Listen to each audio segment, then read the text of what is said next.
actually.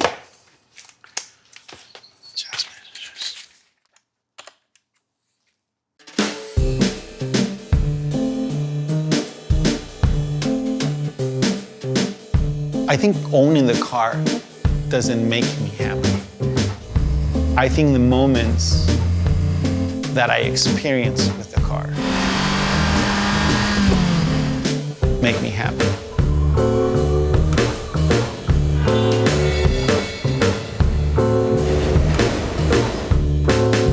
Well, New York has been a place where I've grown. I spent most of my adult life in New York City.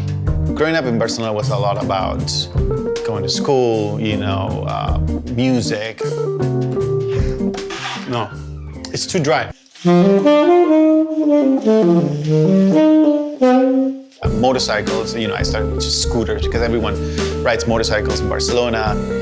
In my family, there's always been, creativity. And my parents are both architects, and I was a bad student. It's not a question of memory. My mind was designed to make things that don't exist.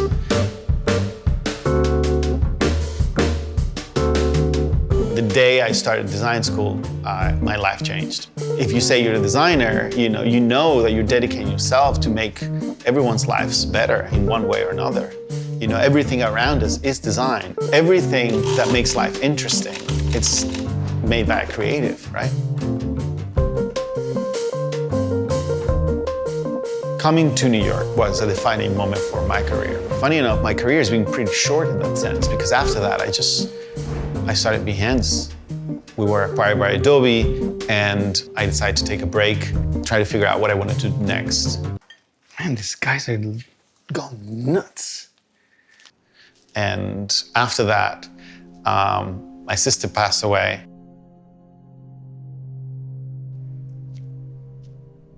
It taught me something. It taught me that thinking that you have your entire life to do the things that you want to do is a fallacy. That you have to try to do as much as you can, as soon as you can.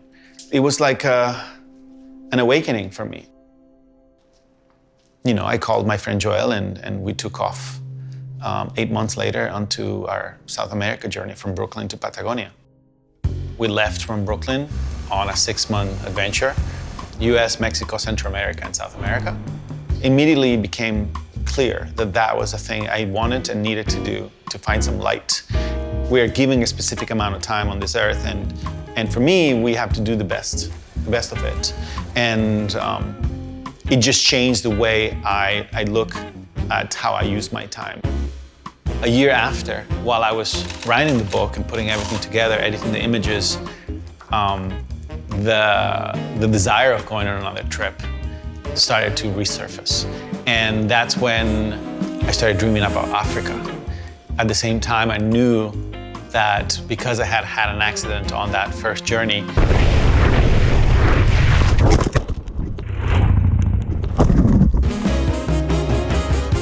I wanted to change some things, and that's when it started, the whole thing about building the bikes to go on the journey.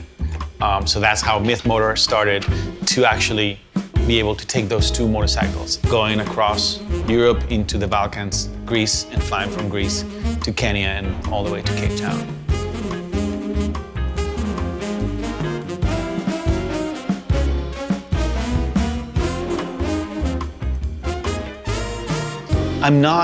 Let's say I'm not a car guy, I'm a motorcycle person. There are very few cars that inspire a reaction, they create a reaction in me.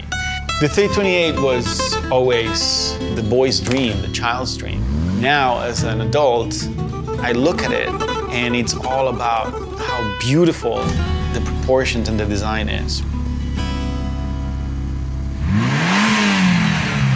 The 328 is not a very powerful car. I didn't buy it because it has horsepower. I bought it because to me it's a sculpture.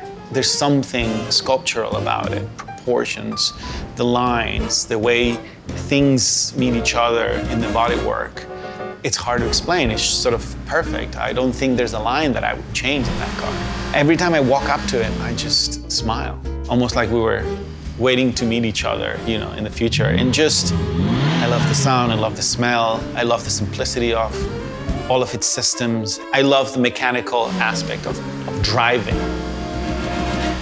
I think the car itself doesn't make me happy. I think my brain sparks when I am present, I am in a cozy moment with my fiance, like we're connected, we're laughing.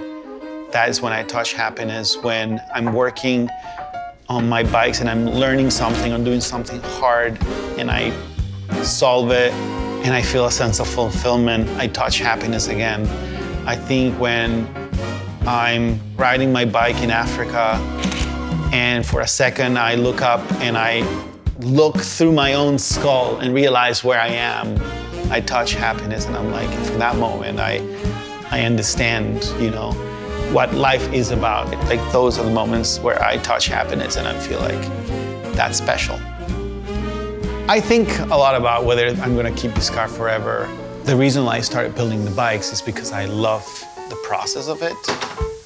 Even less than the bike itself being finished, I love the process of building the bikes. The more I think about it, I would love not only to keep it forever, but also to age with it. My dream, frankly, I'd love to make a project a year or two where I disassemble the car completely and rebuild it, just so I can enjoy the process of learning and understanding the car the way I understand my motorcycles. So I guess that makes it a forever car. I'm falling in love with it more and every day that I ride it, so it's looking that way.